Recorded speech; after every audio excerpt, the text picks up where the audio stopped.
Pablo se levanta todos los días temprano por la mañana y sale a correr media hora para mantenerse en buen estado. Luego viaja 1 hora para llegar a su lugar de trabajo. Allí repone mercancías en las góndolas para que los clientes siempre encuentren lo que buscan. Esteban trabaja manejando un taxi. Como pasa muchas horas sentado, intenta comer alimentos sanos. Después de 12 bocinazos, 974 frenadas y 3.258 cambios de marcha, Esteban termina su jornada laboral. Por la noche estudia ingeniería y es compañero de Pablo. Durante los fines de semana, ambos se reúnen en un taller improvisado en un cuartito de la casa de Esteban. Allí deciden desarrollar su creatividad y poner manos a la obra para fabricar una modesta computadora hogareña. Durante varias jornadas ensamblan componentes, sueldan circuitos y ensayan conexiones. Un día, finalmente, conectan el artefacto a un televisor y ocurre el milagro. Pablo y Esteban logran desarrollar una innovadora versión de un lenguaje de computación. El éxito del emprendimiento cautiva a sus amigos y así logran levantar los primeros pedidos. Con el tiempo contactan a un vendedor de computadoras que confía en su empuje y les encarga una cantidad de artefactos que escapa a sus posibilidades. Los jóvenes se encuentran ante el primer gran dilema. ¿Cómo hacen Esteban y Pablo para progresar con los medios que cuentan?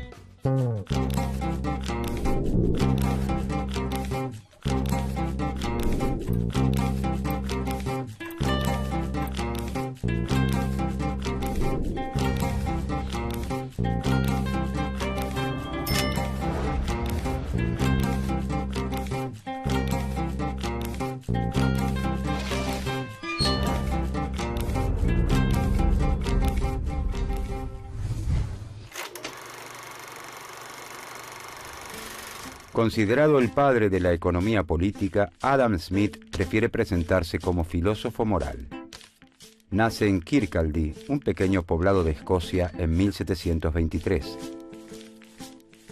A los 36 años, gana cierto renombre con la publicación en 1759 de su obra sobre ética llamada Teoría de los Sentimientos Morales, donde enuncia que al ser humano no solo lo motiva el egoísmo, sino también una fuerza contraria y complementaria, un sentimiento a favor de los demás, que llama empatía.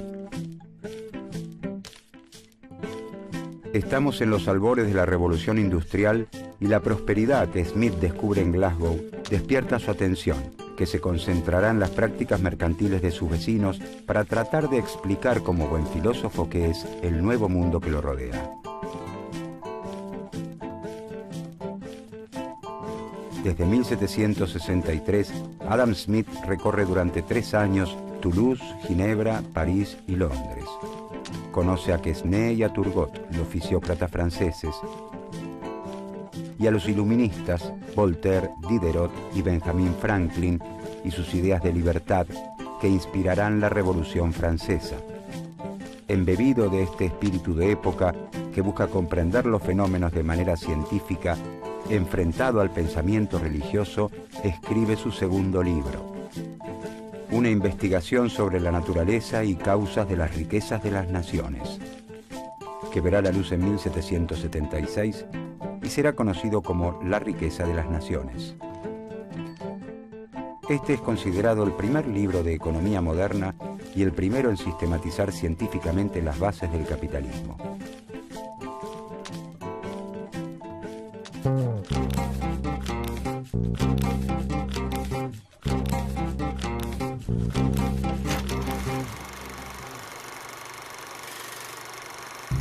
En el feudalismo, la compra-venta no es habitual. La economía rural, que es predominante, se basa en feudos que producen la mayor parte de los bienes que necesitan y solo esporádicamente se concurre al mercado para intercambiar ciertos excesos de producción o adquirir algún faltante. La sustitución del régimen feudal por el sistema capitalista no se produce de un día para el otro, sino que implica un largo proceso que se extiende entre los siglos XVI y XVIII. La revolución industrial se inicia en Inglaterra recién hacia fines de este periodo. A esta revolución productiva se suman los extraordinarios resultados y descubrimientos de la época que muestran que los fenómenos pueden ser entendidos por la razón humana. Los fundamentos divinos propios del medioevo pierden crédito. Se exigen explicaciones científicas en todos los campos del saber. Influenciada por estas corrientes, las ciencias sociales buscan descubrir leyes objetivas que rijan las relaciones sociales en todo tiempo y lugar. El capitalismo va socavando progresivamente las bases de la sociedad feudal, arrasando con costumbres afianzadas por siglos y con los vínculos fundados en el control religioso.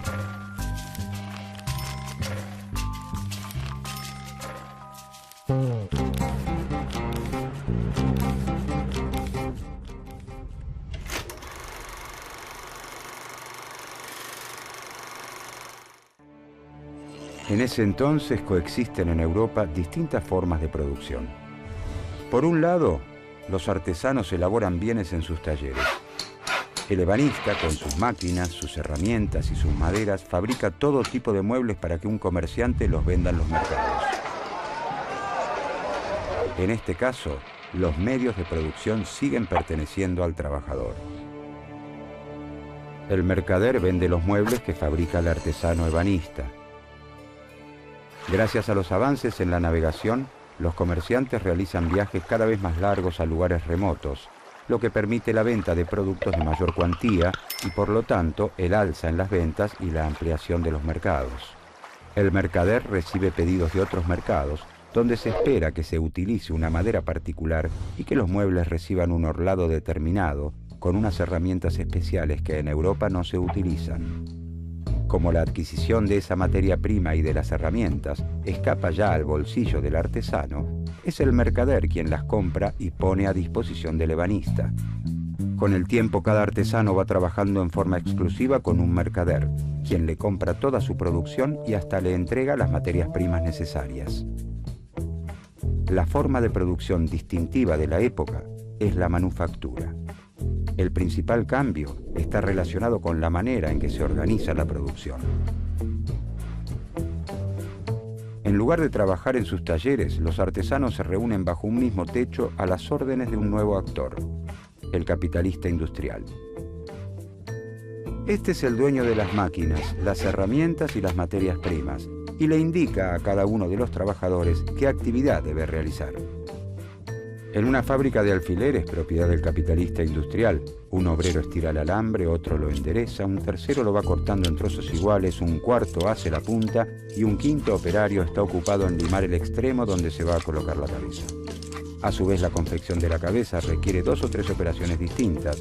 Fijarla es un trabajo especial, esmaltar los alfileres otro y todavía es un oficio distinto colocarlos en el papel. Esta división de tareas dentro de una misma fábrica se denomina división del trabajo. La división del trabajo también se difunde de a poco entre los artesanos independientes. El carpintero que antes fabricaba muebles de todo tipo, ahora solo se dedica exclusivamente a las sillas. La manufactura transforma los roles de la sociedad conocida hasta entonces. El nuevo capitalista industrial ya no se encarga de la compra-venta de mercancías, sino de su producción. Es durante la fabricación que obtiene su ganancia. De hecho, no va al mercado. Esto lo hace el mercader, que vive de comprarle lo más barato posible al industrial y vender lo más caro que pueda en el mercado.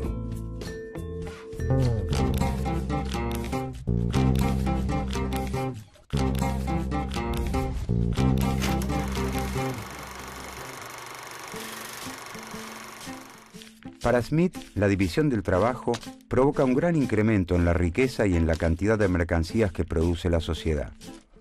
Esto se da principalmente por 3 motivos. La especialización aumenta la habilidad del trabajador para hacer la actividad que le toca. Existen menos tiempos muertos por pasar de una actividad a la otra. Y se crean herramientas novedosas o mejoras a las existentes para concluir el trabajo más rápido o con menor fatiga. A diferencia de los fisiócratas, Smith considera más beneficiosas para la sociedad las actividades industriales que el trabajo de la tierra. En la agricultura no se admiten tantas subdivisiones por las características propias de la tarea. A lo largo del año, una misma persona tiene la oportunidad de arar, sembrar, cavar y recolectar. Smith procura demostrar que el capitalismo, a pesar de parecer caótico y falto de organización, está regido por un conjunto de leyes que garantizan el progreso económico y social y brinda el marco ideal para el desarrollo de las libertades individuales. El sistema tiene su lógica de funcionamiento. Sus leyes económicas eternas, inmutables y objetivas como aquellas que rigen los movimientos de los cuerpos celestes. La división del trabajo habrá ayudado a Pablo y Esteban a encontrar la forma de cumplir con el pedido de computadoras.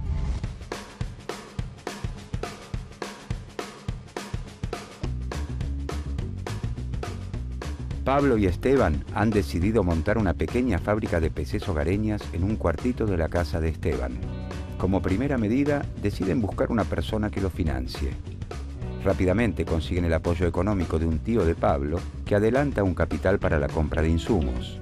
Luego logran entusiasmar a compañeros y amigos para que trabajen en el proyecto y de esta manera se puedan cumplir los plazos de entrega. La actividad en el cuartito se organiza por etapas. Pablo desarrolla un software más completo, Sebastián suelda componentes, Nicolás ensambla las carcasas, Esteban prueba los equipos y Jorge se encarga de embalarlos. Así logran finalizar a tiempo la tarea. Los equipos se venden como pan caliente y nuevos pedidos comienzan a llegarles. El cuartito comienza a quedarles demasiado chico. Deciden alquilar las oficinas de una vieja fábrica abandonada y la acondicionan a pulmón. Les es necesario también incorporar más trabajadores y organizarlos por departamentos. ¿Qué más pueden aprender Pablo y Esteban de las teorías de Adam Smith para implementar en su emprendimiento?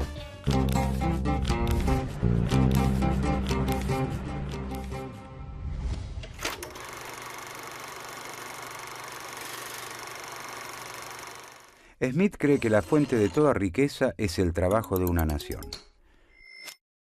Pero no todo trabajo crea valor, sino que existe un trabajo productivo y uno improductivo. El primero es el realizado por los obreros, los comerciantes y los capitalistas industriales. El segundo involucra al resto de las actividades, el soberano con todos los funcionarios que le sirven, todo el ejército y la marina, sacerdotes, abogados, médicos, hombres de letras, cómicos, bufones, músicos, cantantes y danzantes de ópera. De esta forma, Smith deja bien claro que el fundamento del progreso de la sociedad es la producción industrial. Por lo tanto, para aumentar la riqueza de la sociedad, debe aumentar su trabajo productivo total.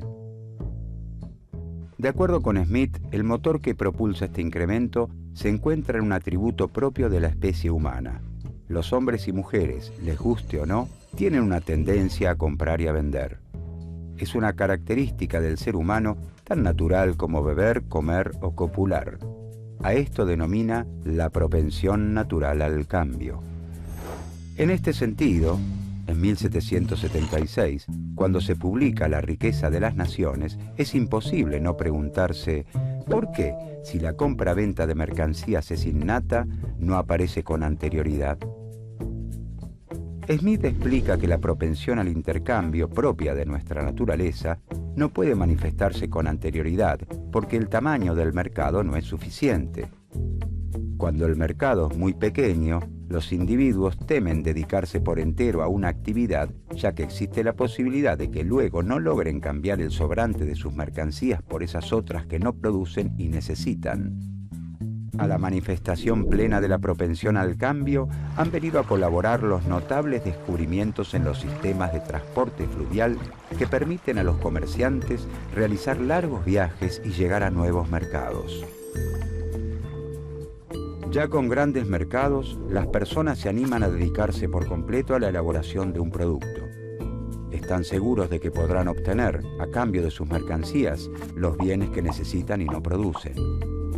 El sistema capitalista, o la sociedad civilizada en palabras de Smith, es la expresión más acabada de la naturaleza humana. Permite que nuestro instinto al cambio se manifieste en plenitud. No es la benevolencia del carnicero, del cervecero o del panadero la que nos procura el alimento, sino la consideración de su propio interés. No invocamos sus sentimientos humanitarios, sino su egoísmo. Ni les hablamos de nuestras necesidades, sino de sus ventajas. Smith nos dice que cuando los individuos responden a esta propensión natural al intercambio buscando su propio bienestar y en un sistema de libertad natural, son conducidos por una mano invisible que, sin proponérselo, saberlo o desearlo, promueve el crecimiento de la riqueza de la sociedad como un todo.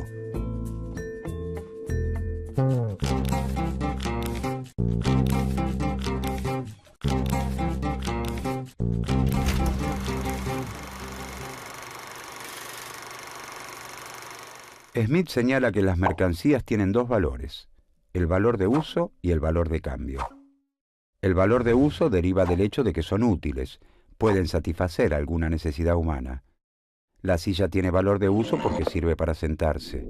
El valor de uso de los zapatos está justificado porque sirven a las personas para abrigarse del frío, evitar lastimaduras y atraer las miradas de los demás. Una cáscara de nuez no tiene utilidad, por lo que carece de valor de uso. Las mercancías también tienen un valor de cambio o precio, es decir, a cuánto las adquirimos en el mercado. Smith sostiene que el valor de cambio no se determina por el valor de uso o la utilidad de las mercancías. ¿Quién determina cuán útil es un bien, dado que los gustos y necesidades son tan diferentes como los individuos? Si pudiéramos sopesarlo, diríamos que el valor de uso de un bife de chorizo es altísimo para un amante de la carne y nulo a la vista de un vegetariano.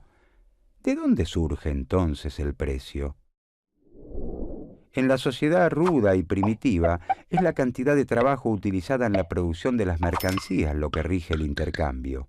Si para producir un par de zapatos se emplean 2 horas de trabajo y para terminar una silla se necesita solo una, entonces el zapatero exigirá al ebanista 2 sillas a cambio de un par de zapatos. Nos encontramos ante la ley del valor trabajo. En la sociedad capitalista, con el desconocimiento sobre los tiempos necesarios para la producción de los bienes fabricados por otros y la participación de los capitalistas y terratenientes, Smith considera que la ley del valor trabajo deja de operar. Abandona el camino recorrido hasta entonces y asegura que el precio ya no está determinado por el trabajo incorporado. En uno de sus aportes más importantes y originales, Smith enuncia las diferentes clases sociales que componen la sociedad moderna: los trabajadores, los capitalistas y los terratenientes. Cada clase es dueña de los 3 factores necesarios para la producción. El trabajador es dueño de la fuerza del trabajo y recibe como retribución un salario. El capitalista es dueño del capital y a cambio recibe un beneficio. Y finalmente el terrateniente, como dueño de una porción de tierra, recibe un ingreso generado por quienes la trabajan. Smith desarrolla entonces la teoría de los costos de producción y dice que el precio de una mercadería surge de sumar el salario, la ganancia y la renta que se paga a quienes están involucrados en el proceso productivo.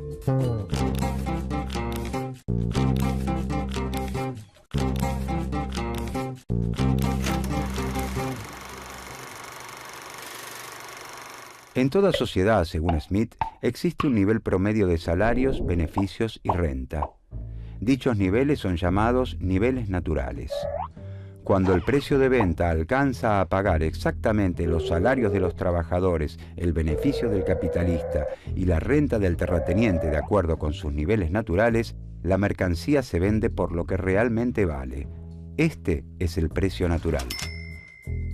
Pero el precio al que efectivamente se vende la mercancía o precio de mercado puede ser igual, mayor o menor a este precio natural. Todo depende de las cantidades de mercancías ofrecidas y demandadas en el mercado. ¿De dónde surge el precio de mercado? La cantidad de una mercadería que se lleva al mercado constituye la oferta. La cantidad requerida por todos los que están dispuestos a pagar el precio natural de esa mercancía es la demanda.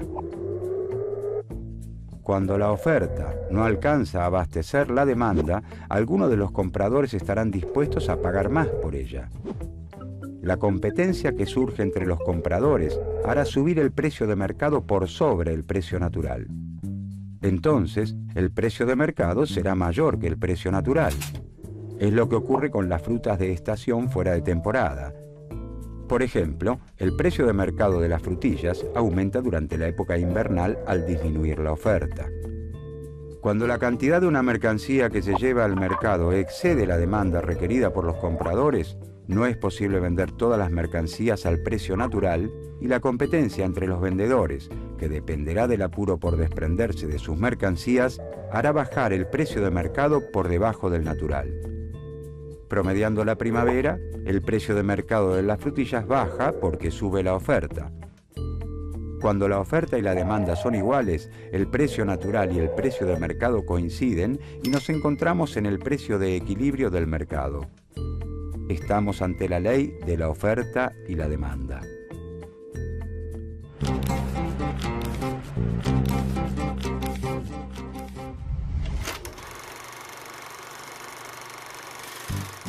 Smith reconoce que las consecuencias de la división del trabajo sobre el desarrollo intelectual y espiritual de los trabajadores son desastrosas. Como ellos realizan pocas actividades sencillas, su tarea es muy monótona. Esto entorpece al trabajador y lo incapacita para realizar otras actividades. Smith admite también que los capitalistas y trabajadores tienen intereses contrapuestos, por lo que existe posibilidad de conflicto. El trabajador quiere que su salario sea lo más alto posible, mientras que el patrón quiere pagar lo mínimo. Pero en esta negociación, trabajadores y capitalistas no se encuentran en igualdad de condiciones. Smith reconoce el poder de acuerdo con el que cuentan los capitalistas para mantener los salarios bajos y nota que el derecho protege a la clase burguesa. Además, el hecho de no contar con las máquinas y herramientas necesarias para producir coloca a los trabajadores en una situación de dependencia con respecto al capitalista. Sin embargo, Smith defiende el sistema capitalista y lo cree necesario para el progreso de la sociedad. Así como cada abeja construye su hexágono sin saber que está construyendo junto a otras un panal, cada uno de los individuos busca la inversión más rentable para el capital con el que cuenta y un orden natural, o mano invisible, lo guía hacia el beneficio de toda la sociedad. Como el interés personal es la fuente del progreso económico y del bienestar general, los individuos deben poder tomar sus decisiones libremente. Smith recomienda la libertad de mercado y la eliminación del proteccionismo alentado por los mercantilistas. Cree que con la libre competencia y el desarrollo de la economía capitalista, no solo crecerá la riqueza de las naciones, sino que también mejorarán las condiciones de vida de los más pobres. Por su parte, el gobierno debe garantizar la defensa contra agresiones extranjeras, la justicia, las obras e instituciones públicas y la protección de la propiedad privada.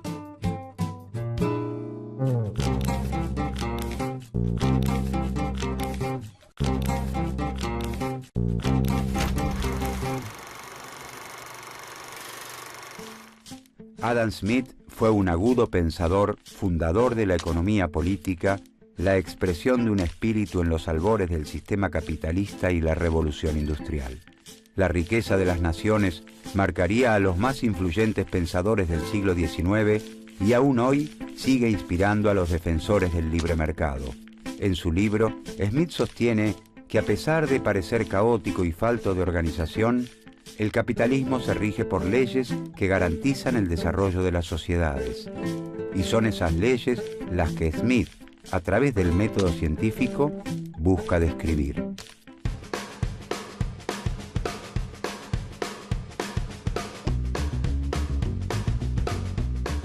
La industria de la PC hogareña prospera en todo el mundo y el emprendimiento de Pablo y Esteban crece a pasos agigantados.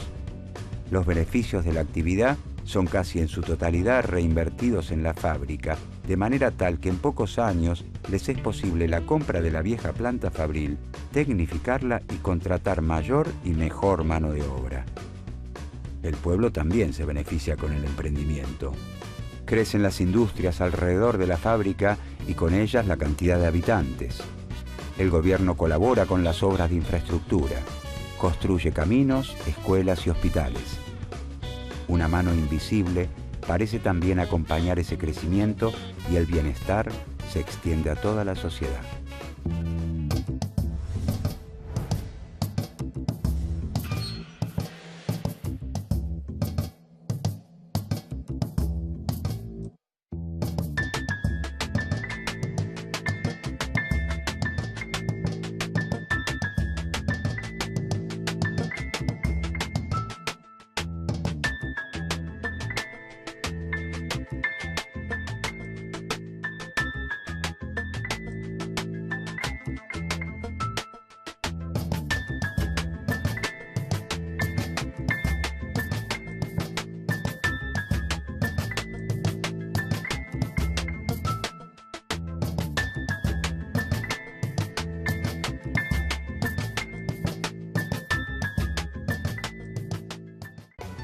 Con el tiempo contactan a un vendedor de computadoras que confía en su empuje y les encarga una cantidad de artefactos que escapa a sus posibilidades.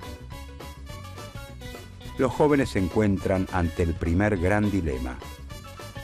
¿Cómo hacen Esteban y Pablo para progresar con los medios que cuentan?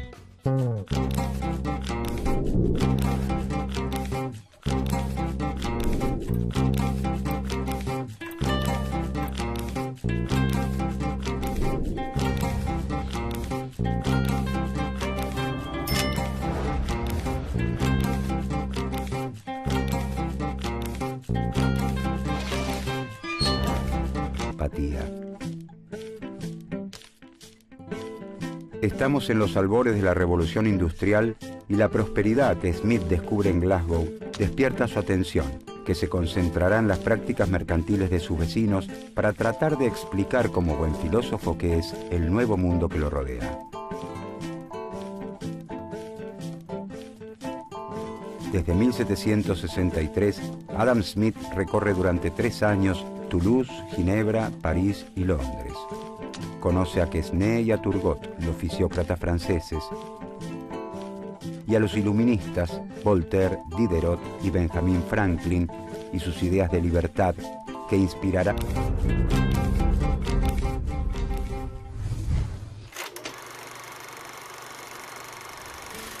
Considerado el padre de la economía política, Adam Smith prefiere presentarse como filósofo moral.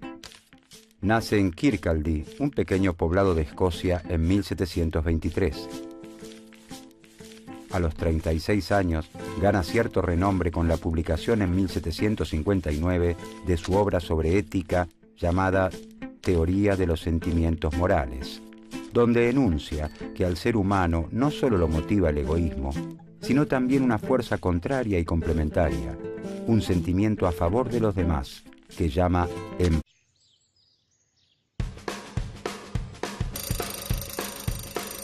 Pablo se levanta todos los días temprano por la mañana y sale a correr media hora para mantenerse en buen estado. Luego viaja 1 hora para llegar a su lugar de trabajo. Allí repone mercancías en las góndolas para que los clientes siempre encuentren lo que buscan. Esteban trabaja manejando un taxi. Como pasa muchas horas sentado, intenta comer alimentos sanos. Después de 12 bocinazos, 974 frenadas y 3.258 cambios de marcha, Esteban termina su jornada laboral. Por la noche estudia ingeniería y es compañero de Pablo. Durante los fines de semana, ambos se reúnen en un taller improvisado en un cuartito de la casa de Esteban. Allí deciden desarrollar su creatividad y poner manos a la obra para fabricar una modesta computadora hogareña. Durante varias jornadas ensamblan componentes, sueldan circuitos y ensayan conexiones. Un día, finalmente, conectan el artefacto a un televisor y ocurre el milagro. Pablo y Esteban logran desarrollar una innovadora versión de un lenguaje de computación. El éxito del emprendimiento cautiva a sus amigos y así logran levantar los primeros pedidos.